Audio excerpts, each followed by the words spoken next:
Kak. Assalamualaikum warahmatullahi wabarakatuh. Waalaikumsalam warahmatullahi Langsung aja kita mulai presentasinya ya. Baik, kami dari kelompok 4 yang beranggotakan saya Feby Juta Putri sebagai moderator. Selanjutnya Chandra Kirana, selanjutnya Febrin Senti dan Indra Suryani. Baik, dengan mempersingkat waktu, langsung saja kita mulai presentasi kita pada sore hari ini. Di sini kami mempresentasikan materi mengenai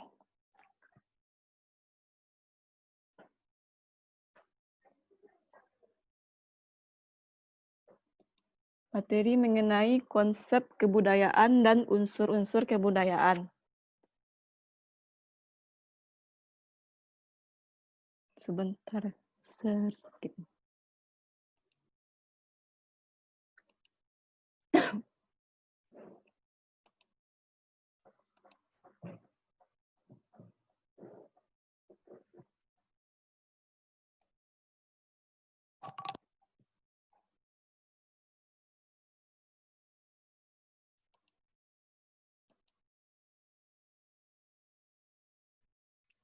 Apakah kelihatan share screen-nya rekan-rekan?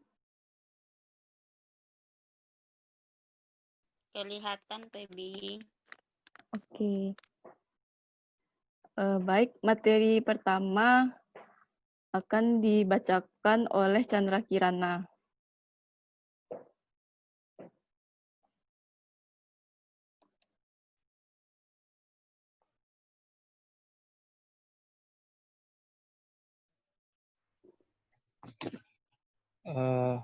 Baiklah, Assalamualaikum warahmatullahi wabarakatuh. Kedengaran suara saya, teman-teman? Kedengaran Chandra. Baiklah, maaf sebelumnya tidak bisa mengaktifkan kamera karena berada di tempat yang tidak memungkinkan. Baiklah, di sini Chan akan membahas tentang konsep kebudayaan. Terlebih dahulu kita harus mengetahui dan mengenal apa itu kebudayaan. Kebudayaan tidak bisa diartikan secara sederhana, sehingga ada banyak sekali definisi mengenai kebudayaan yang berasal dari gagasan para ahli. Kebudayaan merupakan segala yang terkait dengan seluruh aspek kehidupan manusia yang dihayati dan dimiliki bersama. Seluruh aspek kehidupan manusia yang dihayati ini muncul dan dipresentasikan dengan wujud kebudayaan. Di dalam kebudayaan tersebut terdapat kepercayaan, kesenian, dan adat istiadat. Dan kata budaya sendiri berasal dari kata budaya yang berarti pikiran, akal, budi, dan hasil. Menurut para ahli, salah satunya adalah menurut Kunjaroningrat, seorang tokoh antropologi di Indonesia mengungkapkan bahwa kebudayaan adalah seluruh sistem gagasan, tindakan, dan hasil karya manusia dalam rangka kehidupan bermasyarakat yang dijadikan milik dari manusia sebagai bahan untuk belajar. Dalam definisi ini, kebudayaan bermakna sangat luas dan beragam, karena mencangkup proses belajar dalam sejarah hidup manusia yang diwariskan antar generasi. Berbeda dengan Kunjaraningrat, menurut Edward B. Taylor, mengartikan kebudayaan sebagai sesuatu hal yang rumit yang mencangkup pengetahuan, kepercayaan, kesenian, moral, hukum, dan adat istiadat, serta kemampuan dan kebiasaan yang didapat sebagai anggota masyarakat. Untuk memahami mengenai pengertian kebudayaan, Kunjaraningrat membagi kebudayaan dalam 3 wujud, yakni ideas, sistem ide, sistem aktivis, dan artefak, sistem artefak. Wujud kebudayaan sebagai sistem ide ini maksudnya adalah wujud kebudayaan yang bersifat sangat abstrak, tidak bisa diraba atau difoto, terdapat dalam pikiran individu penganut kebudayaan tersebut. Eh, Contohnya adalah sebagai sistem ide berfungsi untuk mengatur dan menjadi acuan perilaku kehidupan manusia adalah norma sosial. Jadi, contoh kebudayaan sebagai sistem ide ini adalah norma-norma yang ada di dalam masyarakat. Yang kedua adalah wujud kebudayaan sebagai sistem aktivis. Wujud kebudayaan sebagai sistem aktivis merupakan sebuah aktivitas atau kegiatan sosial yang berpola dari individu dalam suatu masyarakat. Sistem ini terdiri atas aktivitas manusia yang saling berinteraksi dan berhubungan secara kontinu dengan sesamanya. Contohnya adalah budaya gotong royong dan sebagainya.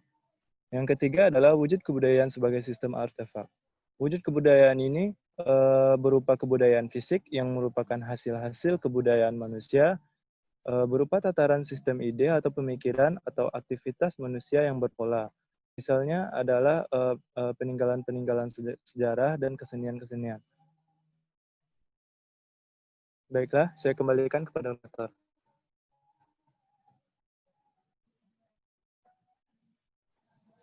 Baik, terima kasih kepada Saudara Chandra. Materi selanjutnya yaitu mengenai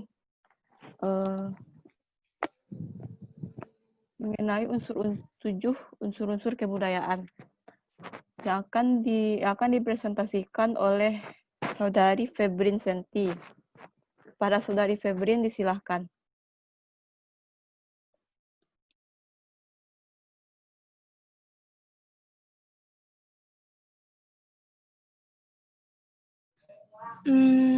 Baik, terima kasih saya ucapkan kepada moderator. Selanjutnya yaitu unsur-unsur kebudayaan. Moderator bisa digeser slide-nya. Bentar, lagi nge-lag. Bentar ya.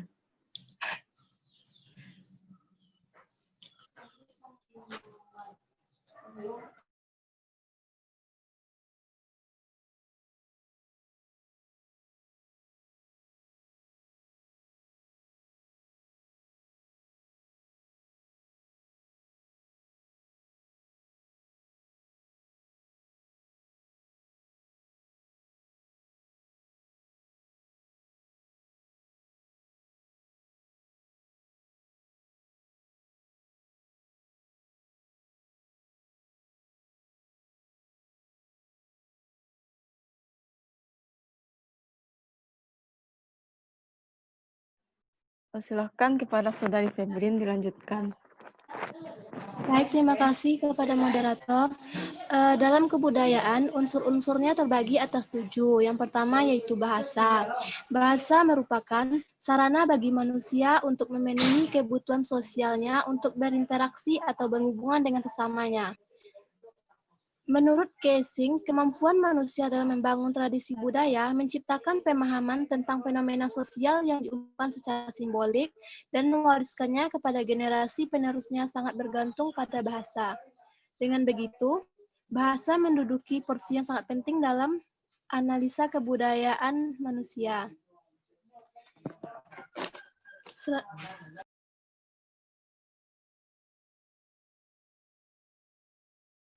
Selanjutnya yaitu kesenian.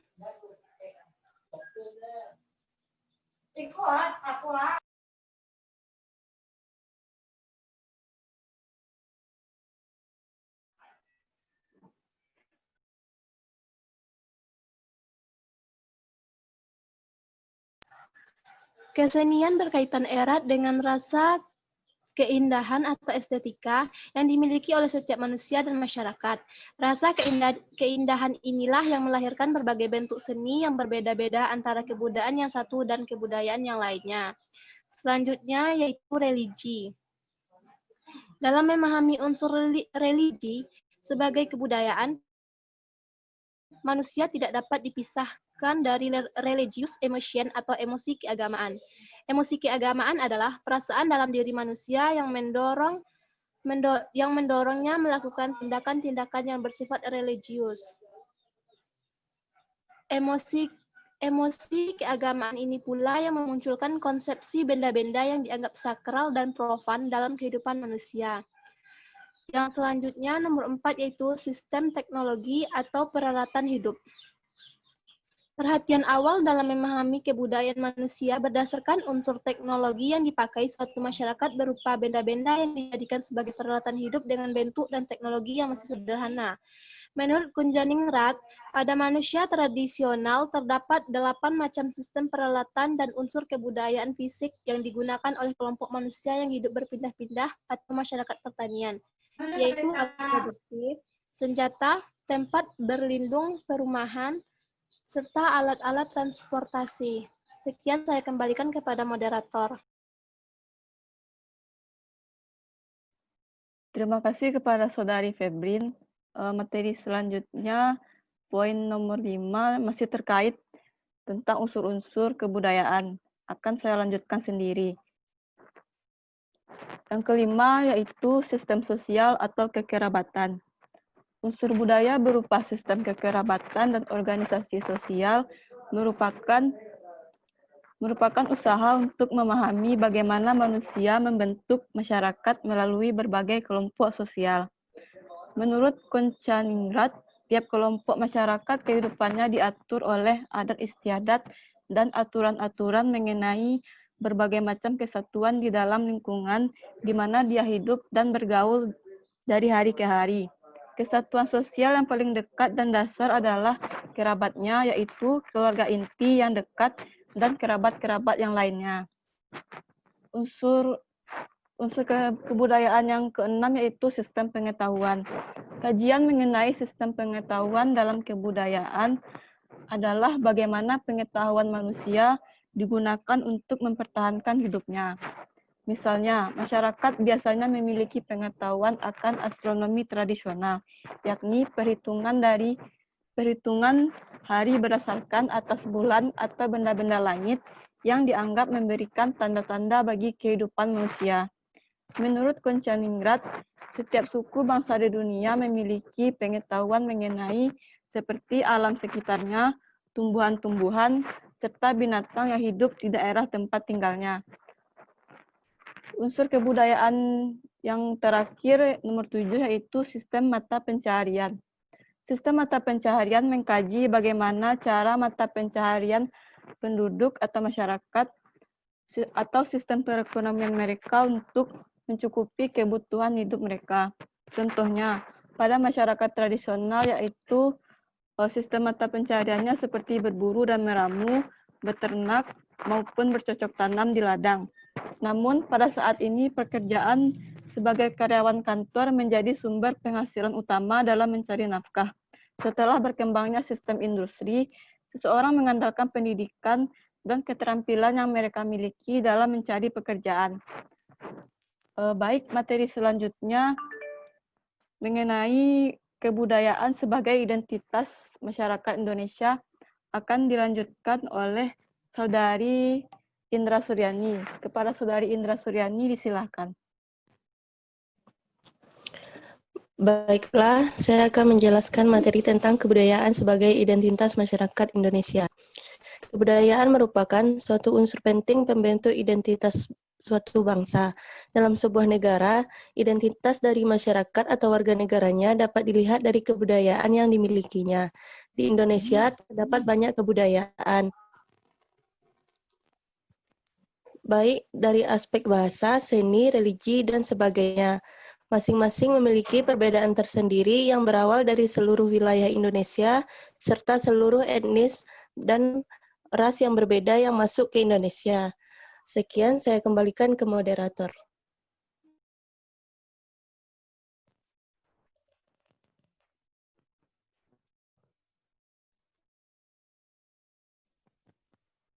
Baik, itulah presentasi dari kelompok kami mengenai konsep kebudayaan dan unsur-unsur kebudayaan. Selanjutnya kita masuk ke sesi kritik dan saran. Apakah ada kritik dan saran dari rekan-rekan atau Bapak? Disilahkan.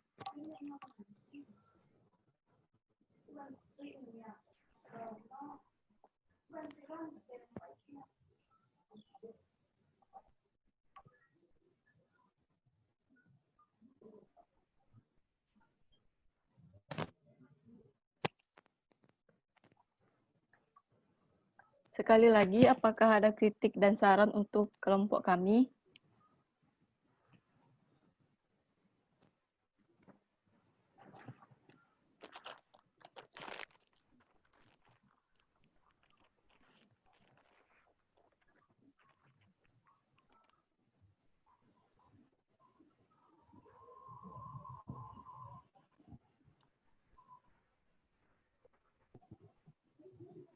Baiklah, jika tidak ada, langsung saja kita masuk ke sesi tanya jawab. Kepada rekan-rekan yang mau bertanya, disilahkan.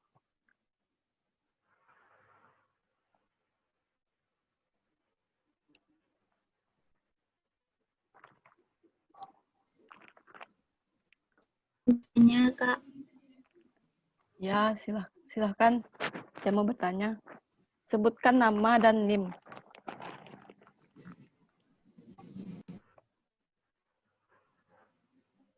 Baiklah. Assalamualaikum warahmatullahi wabarakatuh. Perkenalkan, nama saya Rahilda Rahima, NIM 19046045. Apa kedengaran, Kak? Ya, kedengaran. Lanjut. Baik, Kak. Baiklah, terima kasih kepada kelompok penyaji yang telah menyampaikan materinya kepada kami semua. Pada kesempatan kali ini, saya ingin bertanya kepada kelompok penyaji, yaitu pertanyaannya, nilai-nilai apa saja yang dapat kita ambil dari materi yang telah disampaikan oleh kelompok penyaji, yaitu tentang konsep kebudayaan dan unsur-unsur kebudayaan, dan nilai apa yang bisa ditanamkan dalam kehidupan kita sehari-hari. Terima kasih.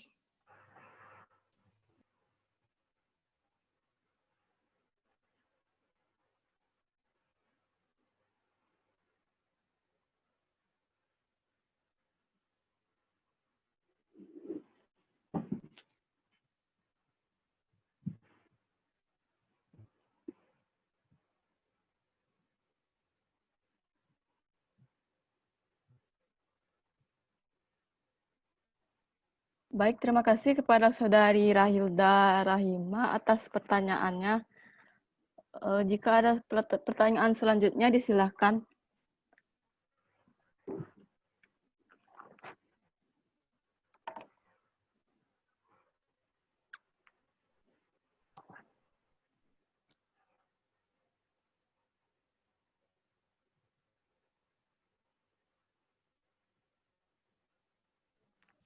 Sekali lagi, apakah ada pertanyaan untuk kelompok kami? Jika ada, disilahkan. Izin bertanya, moderator. Ya, silahkan.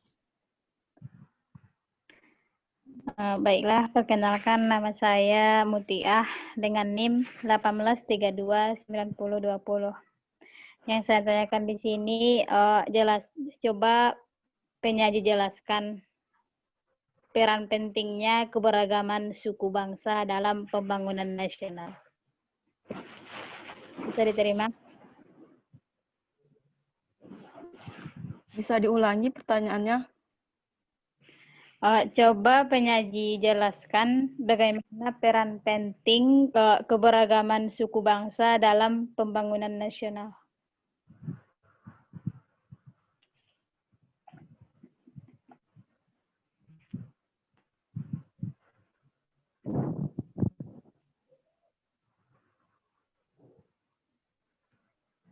Oi.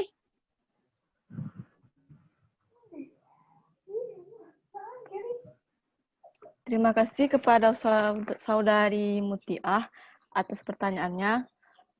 Selanjutnya, jika masih ada pertanyaan, kami persilahkan.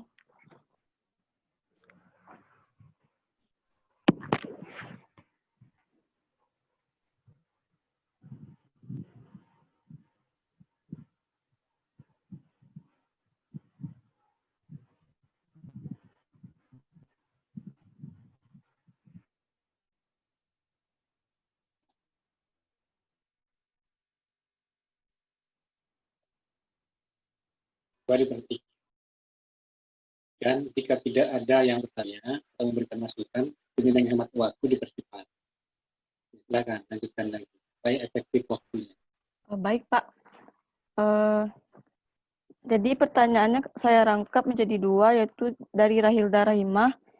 Pertanyaannya, nilai-nilai apa saja yang dapat diambil dari materi dan nilai apa saja yang dapat diterapkan dalam kehidupan sehari-hari terkait materi kami ini.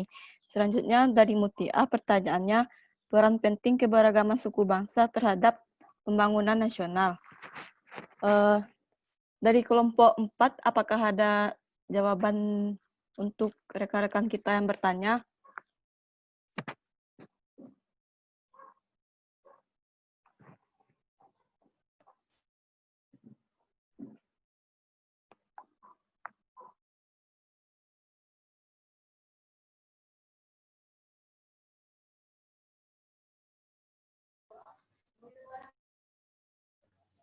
Moderator, izin menjawab pertanyaan dari Saudari Mutiah.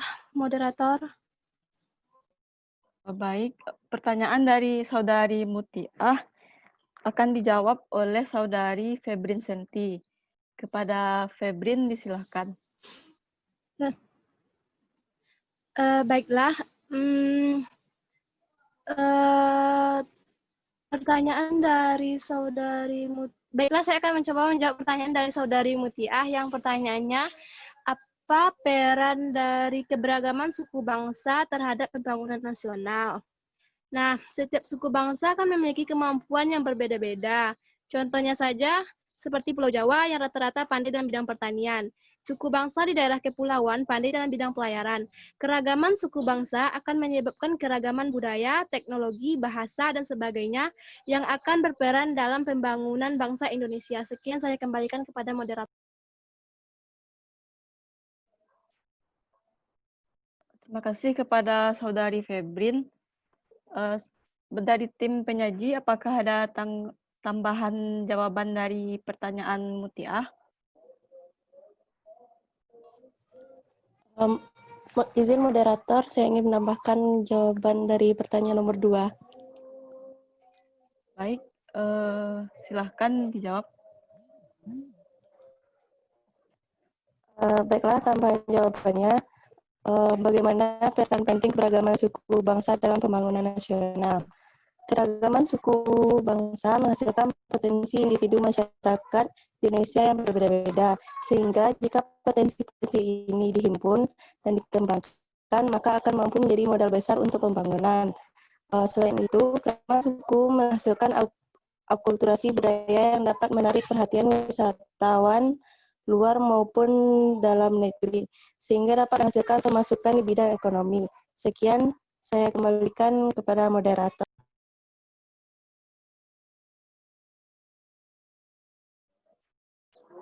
Baik, terima kasih atas tambahan jawabannya.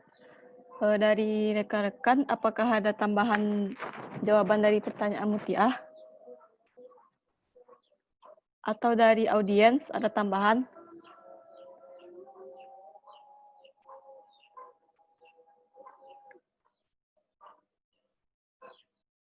Baiklah, saya rasa tidak. Saya lempar kepada penanya, apakah penanya memahami jawaban dari kami? Baiklah, terima kasih kepada kelompok penyaji. Insya Allah saya sudah paham. Kembalikan. Baik. Pertanyaan selanjutnya dari Rahilda Rahimah, yaitu nilai-nilai apa saja yang dapat diambil dari materi kami dan nilai apa saja yang dapat diterapkan dalam kehidupan sehari-hari.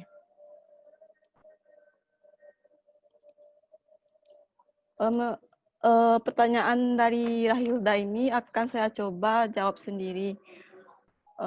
Menurut saya, nilai-nilai yang dapat diambil dari materi, konsep kebudayaan, dan unsur-unsur kebudayaan ini itu kurang lebih sama dengan unsur-unsur kebudayaan, di mana unsur-unsur kebudayaan ini sangat mengandung nilai-nilai kehidupan dalam hidup kita sehari-hari. Yang pertama, dalam segi bahasa.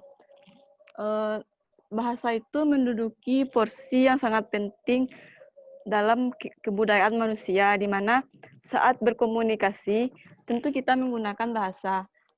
Dan dengan bahasa itu pula, pesan-pesan dalam komunikasi dapat tersampaikan dengan efektif. Selanjutnya, nilai-nilai yang dapat diambil dari materi kami ini yaitu nilai-nilai seni, di mana kesenian itu berkaitan dengan keindahan. Dengan rasa keindahan inilah melahirkan berbagai bentuk seni antara kebudayaan yang satu dengan kebudayaan yang lainnya. Nilai-nilai selanjutnya yang amat penting yang berkaitan dengan materi kami ini yaitu nilai agama atau religius. Dalam memahami unsur religi atau nilai religi ini sebagai kebudayaan, manusia tidak dapat dipisahkan dengan emosi keagamaan. Emosi keagamaan ini akan memunculkan konsepsi benda-benda yang dianggap sakral dan profan dalam kehidupan manusia.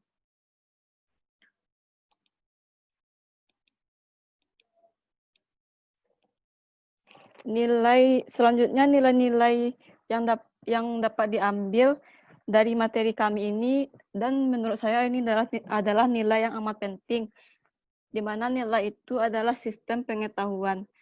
Karena setiap suku bangsa di dunia ini memiliki sebuah kebudayaan, sehingga apapun yang dilakukan oleh suku bangsa ini melahirkan suatu ilmu pengetahuan. Ilmu pengetahuan itu dimulai dari ilmu pengetahuan alam, serta ilmu-ilmu mengenai flora dan fauna.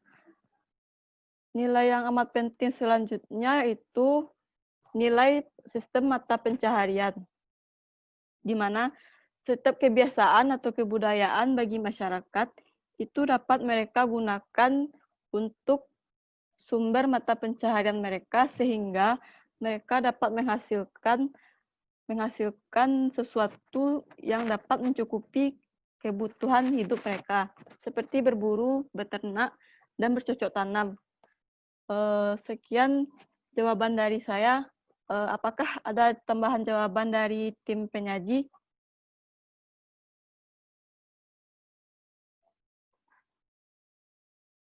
Tim penyaji, apakah ada tambahan?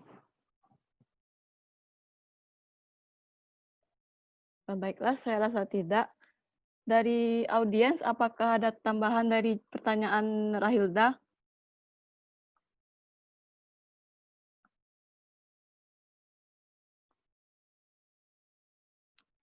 Baiklah, saya rasa tidak. Saya lempar kepada penanya, yaitu Saudari Rahilda Rahima. Apakah saudari memahami jawaban dari saya? Terima kasih kepada kelompok penyaji yang telah menjelaskan dari pertanyaan saya. Saya sudah merasa paham. Baik, terima kasih. Selanjutnya, jika ada pertanyaan, kami akan buka sesi kedua. Jika ada pertanyaan, disilahkan.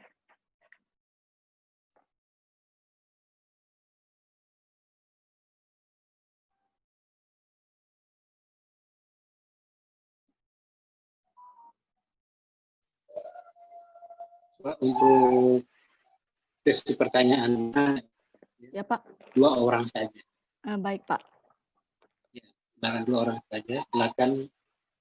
Kalau tidak ada lagi. Lanjut kelompok 5 lagi Pak.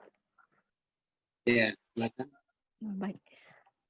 Sekian presentasi dari kelompok 4. Saya mewakili teman-teman. Mohon maaf jika ada kesalahan. Assalamualaikum warahmatullahi wabarakatuh.